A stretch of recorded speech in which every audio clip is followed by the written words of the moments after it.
TOEFL speaking part 3 এটাও TOEFL speaking part 1 এবং 2 এর মতোই সমান ইম্পর্টেন্ট এবং এটা more likely TOEFL speaking part 2 এর মতো। এখানে আমি যদি বলি প্রথমে আপনাকে একটা রিডিং প্যাসেজ দেওয়া হবে, ঠিক সে টপিক রিলেটেড আপনাকে একটা অডিও দেওয়া হবে। এই দুইটা কম্বাইনলি আপনাকে বলতে হবে কতক্ষণ 60 সেকেন্ডস। সেটারই ডিটেলস ইন ডেপথ আজকে আলোচনা করার চেষ্টা করব, সম্পূর্ণ ডিটেইলিং এবং একটা স্যাম্পল কোয়েশ্চেন দেখানোর চেষ্টা করব যে কেমন কোয়েশ্চেন আসতে পারে, তার কিছু টিপস থাকবে আপনি কিভাবে আনসার দিবেন। তো সবগুলো জিনিস আজকে আলোচনা করব। Before that, welcome to my channel TOEFL Bangladesh. আপনি যদি আমার চ্যানেল সাবস্ক্রাইবার হয়ে থাকেন, you are the boss, otherwise please subscribe. It's my whole hearted request to you.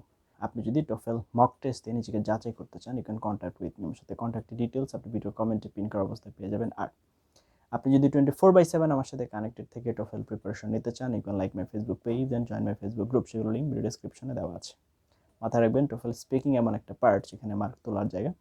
আমরা যারা বিশেষ করে বেঙ্গলি পিপল আছি, আমরা যারা আছি, আমাদের ক্ষেত্রে অন্যান্য পার্টের চেয়ে এখানে মার্ক তোলাটা তুলনামূলক সহজ। ইয়েস, আই মিন ইট। আমি বলছি, আপনারা হয়তো অনেকে বলতে পারেন যে স্যার স্পিকিং তো কঠিন, কিন্তু আমি আপনাদের প্রমাণ করে দিব যে হ্যাঁ, স্পিকিং পার্টেই মার্ক তোলাটা সহজ। কেন? কারণ রিডিং এবং লিসেনিং একটা ফিক্সড আনসার আছে, সেটাই হতে হবে, না হলে কিন্তু আপনার মার্ক আসবে না। কিন্তু স্পিকিংয়ে এটা একটা productive part.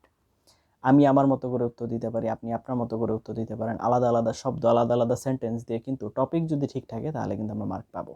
So I hope you got my point, right? তো স্পিকিং এবং রাইটিং এটা একটা সুবিধা, যেটাকে আমরা নেগেটিভলি ধরি, কিন্তু এটাকেই আমরা একটা পজিটিভ পয়েন্ট হিসেবে কনসিডার করতে পারি। তো চলুন, উইদাউট ওয়েস্টিং টাইম আপনাদেরকে যে কম্পিউটার স্ক্রিনে এবং টোটাল জিনিসগুলো দেখিয়ে নিয়ে আসি, তারপর আপনাদের সাথে আলোচনা করব কিভাবে আমরা এটা প্র্যাকটিস করব। তো চলে আসলাম আমরা কম্পিউটার স্ক্রিনে।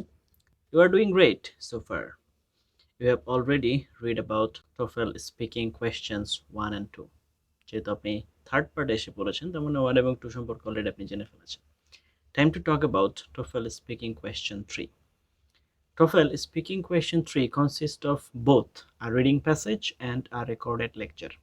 তার মানে এখানেও আমাদের দ্বিতীয় পার্টের মতো একটা রিডিং প্যাসেজ এবং একটা রেকর্ডেড লেকচার থাকবে about the same topic. You will take notes on both. আপনি রিডিং প্যাসেজেও নোট নেবেন এবং আপনার হচ্ছে রেকর্ডেড যে লেকচার আছে সেখানেও নোট নেবেন। Then give a paraphrased summary. এটার উপর একটা সামারি তৈরি হবে, প্যারাফ্রেজড করে, মানে হুবহু যা বলছে তা না, একটু চেঞ্জ করে, on information from both sources. You will have 30 seconds to prepare. আপনার প্রস্তুতি নেওয়ার জন্য সময় 30 seconds and 60 seconds to speak. বলার জন্য সময় হচ্ছে 60 seconds. You might be thinking, how can I prepare and deliver a response in just 60 seconds? কিভাবে আমি 60 সেকেন্ডস আনসারটা দিব? তো এই যে here's how, এই রুলস বলার আগে আমি আপনাদের আরেকটু ডিটেলসে দেখিয়ে নিয়ে আসি। দেখুন এখানে কি হবে। First, you have 45 seconds. আপনার 45 সেকেন্ডস সময় থাকবে কি করার জন্য? আপনার এই প্যারাগ্রাফটা পড়ার জন্য, এবং প্যারাগ্রাফটা অ্যাবাউট 100 ওয়ার্ডসের মধ্যে হবে, কম বেশি হতে পারে, about 100 words. Second, the reading disappears. Reading চলে যাবে and you will listen to a lecture about the same topic. The lecture will be between 60 to 90 seconds. এখানে যে লেকচারটা থাকবে সেটা 60 to 90 সেকেন্ডস এর ভিতরে থাকবে। ওকে, এটা লেকচার হবে। Third, the question will appear. এরপরে প্রশ্ন আসবে। You will have 30 seconds to prepare your response. এখন বিষয় হচ্ছে যেটা, যে আপনার যখন কোয়েশ্চেন আসবে তখন কিন্তু একটাও থাকবে না, রিডিং প্যাসেজও থাকবে না, অডিও থাকবে না, সব চলে যাবে, সরাসরি প্রশ্ন চলে আসবে। তার মানে আপনার নোট কিন্তু নিতে হবে, আদারওয়াইজ কিন্তু বিপদ, তাহলে আপনার মনে থাকবে না। Prepare your response. Fourth, time to speak. এখন আপনাকে বলতে হবে। 30 সেকেন্ডস প্রিপারেশন টাইমের পর আপনার সময় হচ্ছে 60 সেকেন্ডস ইনটু স্পিক। তো এই হচ্ছে আপনার মোটামুটি এখানে কাজ। এই হচ্ছে আপনার এটা দেখতে এরকম দেখাবে।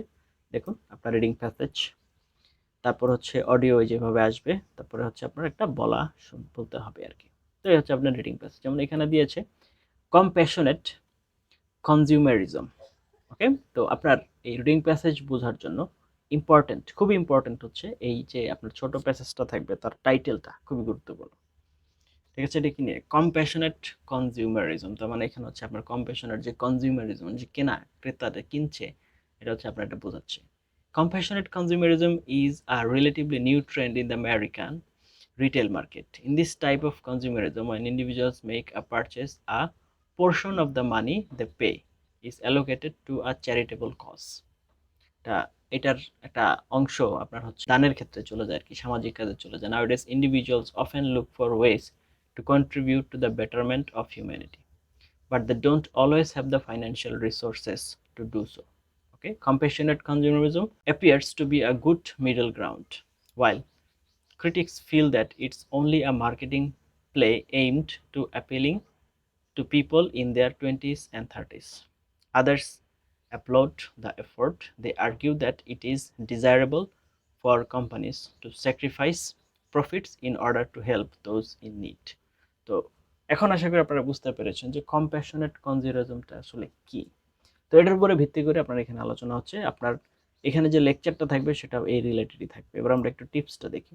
টিপসে কি ছিল? টিপসে ছিল প্রথমত, you have 45 seconds to read a short paragraph. আমাদের প্রথম টিপস ছিল কি? Take notes like a pro. Write down short notes on the reading passage and just enough notes on the lecture to help you when it is time to speak. অবশ্যই আপনাকে note নিতে হবে, না হলে বিপদে পড়বেন। Be casual. Imagine you are a teacher trying to explain this to a child. মনে করেন একটা শিশুকে আপনি বোঝাচ্ছেন, আপনি কোনো এক্সপার্ট ব্যক্তিকে বোঝাচ্ছেন, এরকম না। Plan in advance what you are going to say. Review your notes before you speak so you exactly want to say. Make your life easier. Follow a template. Create your own template and practice until you can do it in your sleep. যখন আপনি ঘুমাবেন তখনও যেন আপনি এটা ব্যবহার করতে পারেন। এখন আপনার আসছে সময়, যে সময় হচ্ছে 60 সেকেন্ডস বলার জন্য। এখানে কতগুলো ওয়ার্ড বলতে হবে? অ্যাটলিস্ট আপনাকে টার্গেট নিতে হবে যে আমি 60 সেকেন্ডের জন্য 100 ওয়ার্ডস ডেলিভার করতে পারি অ্যাটলিস্ট। তার মানে মিনিমাম 10টা সেন্টেন্স, এবং সেখানে আপনার নিজের কিন্তু কোনো মতামত আসবে না। এতক্ষণ আপনাদের টোটাল জিনিসটা দেখালাম যে স্পিকিং পার্ট 3তে কেমন ধরনের কোয়েশ্চেন আসবে, রিডিং প্যাসেজে কতগুলো ওয়ার্ড থাকবে, আপনাকে যে লিসনিংটা দেওয়া হবে সেখানে অডিওটা কতক্ষণ ডিউরেশনের হবে, তারপরে হচ্ছে আপনাকে প্রিপারেশনের জন্য কতক্ষণ সময় দেওয়া হবে, তারপর হচ্ছে আপনি বলবেন কতক্ষণ। এসবগুলো ডিটেইলিং আপনাদেরকে দেখিয়েছি। মনে না থাকলে আবার একটু কষ্ট করে দেখতে হবে। এবার সবচেয়ে ইম্পর্টেন্ট পার্ট, সেটা হচ্ছে এখানে কিছু টিপস অ্যান্ড ট্রিক্স আপনাকে মাথায় রাখতেই হবে। সর্বপ্রথম আপনার বলার সময় হচ্ছে 60 সেকেন্ডস। তার জন্য আপনাকে বলাতে সবচেয়ে বেশি হেল্প করবে হচ্ছে আপনার নোটস। আপনাকে অবশ্যই নোটস নিতে হবে। There is no alternate words so ever. আপনাকে নোটস নিতে হবে এবং নিতেই হবে। আপনি যখন শুনবেন তখনও নোটস নিতে হবে, যখন আপনি রিডিং প্যাসেজ পড়বেন তখন আপনাকে নোটস নিতে হবে। কেননা যখন রিডিং প্যাসেজ আসবে সেটা কিছুক্ষণ থাকবে, তারপর ওইটা ডিসঅ্যাপিয়ার হয়ে যাওয়ার পর কিন্তু আপনার অডিওটা আসবে। অডিও চলে যাওয়ার পর কিন্তু আপনার কোয়েশ্চেন আসবে। তার মানে যখন আপনি কোয়েশ্চেনটা পাবেন তারপরে কিন্তু আর রিডিং প্যাসেজ আর অডিওতে আপনি আর ব্যাক যেতে পারবেন না। পাস বাই দ্য ওয়ে সেটা আপনার স্ক্রিনে থাকবেও না। তো আপনি যদি নোট না নেন, আমরা তো আর রোবট না যে যা দেখবো তাই মুখস্থ হয়ে যাবে, সব মাথায় থেকে যাবে, রাইট? তো নোট নিতে হবে কোন কোন টপিকের উপরে আপনি বলবেন। এটার উপরে আপনি একটা ডিটেইলিং আমি একটা আপনাকে টেমপ্লেট দিব। তো সেই টেমপ্লেটে আলোচনা করা থাকবে যে আসলে কি কি বিষয় নিয়ে আলোচনা করা যাবে বা কি কি বিষয় নিয়ে আলোচনা করতে হবে। তো সেগুলো পরবর্তীতে থাকবে। আমি জাস্ট আপনাদের কাছে টিপস দিচ্ছি। একটা টেমপ্লেট সাজিয়ে ফেলতে হবে যে 60 সেকেন্ডসে আপনাকে অ্যাটলিস্ট 100 ওয়ার্ডস বলার চেষ্টা করতে হবে এবং মিনিমাম 10 সেন্টেন্সেস। এটা আপনাকে অবশ্যই টার্গেট নিতে হবে, আদারওয়াইজ কিন্তু আমরা পিছিয়ে যাব। So try to work around that. এই বিষয়টাতে একটু মনোযোগ দিন এবং এটাতে কাজ করার চেষ্টা করুন। আর বেশি বেশি স্যাম্পল কোয়েশ্চেন এবং স্যাম্পল আনসার প্র্যাকটিস করুন। টোফেলের জন্য বিভিন্ন ধরনের প্র্যাকটিস ওয়েবসাইটস আছে, সেখানে যে আপনি প্র্যাকটিস করতে পারেন আপনার নিজেকে। যদি বুঝে উঠতে না পারেন, কন্ট্যাক্ট উইথ মি। আমি আপনার টেস্ট নিয়ে আপনার কী অবস্থা, কোথায় আছেন, কেন আছেন, কীভাবে আছেন সেগুলো চেষ্টা করব গাইড করার জন্য। My one and only target is making your TOEFL preparation easy. TOEFL actually is easy if you know all the drills, if you know all the tactics, if you know all the techniques properly. যদি আপনি সবগুলো ভালো করে জানেন তাহলে অবশ্যই একটা সহজ পরীক্ষা। আপনাকে একটু মনোযোগ দিয়ে রুলস রেগুলেশনগুলো জানতে হবে। যাই হোক, এত আমাদের সাথে ছিলেন। আশা করি আপনারা TOEFL স্পিকিং পার্ট 3 সম্পর্কে যা যা জানা দরকার ডিটেইল ইনফরমেশন পেয়েছেন। এখন অল্প অল্প করে প্রস্তুতি নেওয়া শুরু করেন। আপনাদের জন্য আরও লেসন আসবে। তারপরও আপনাদের যদি বিশেষ কোনো লেসনের বিশেষ প্রয়োজনীয়তা থাকে দয়া করে আমাকে কমেন্টে জানাবেন। আমি চেষ্টা করব যত দ্রুত সম্ভব আপনাদের সেই লেসন এনে দেওয়ার জন্য। Thank you for watching until now. Let's meet you some other video. Till then have a nice time. আসসালামু আলাইকুম ওয়া রাহমাতুল্লাহি ওয়া বারাকাতুহু।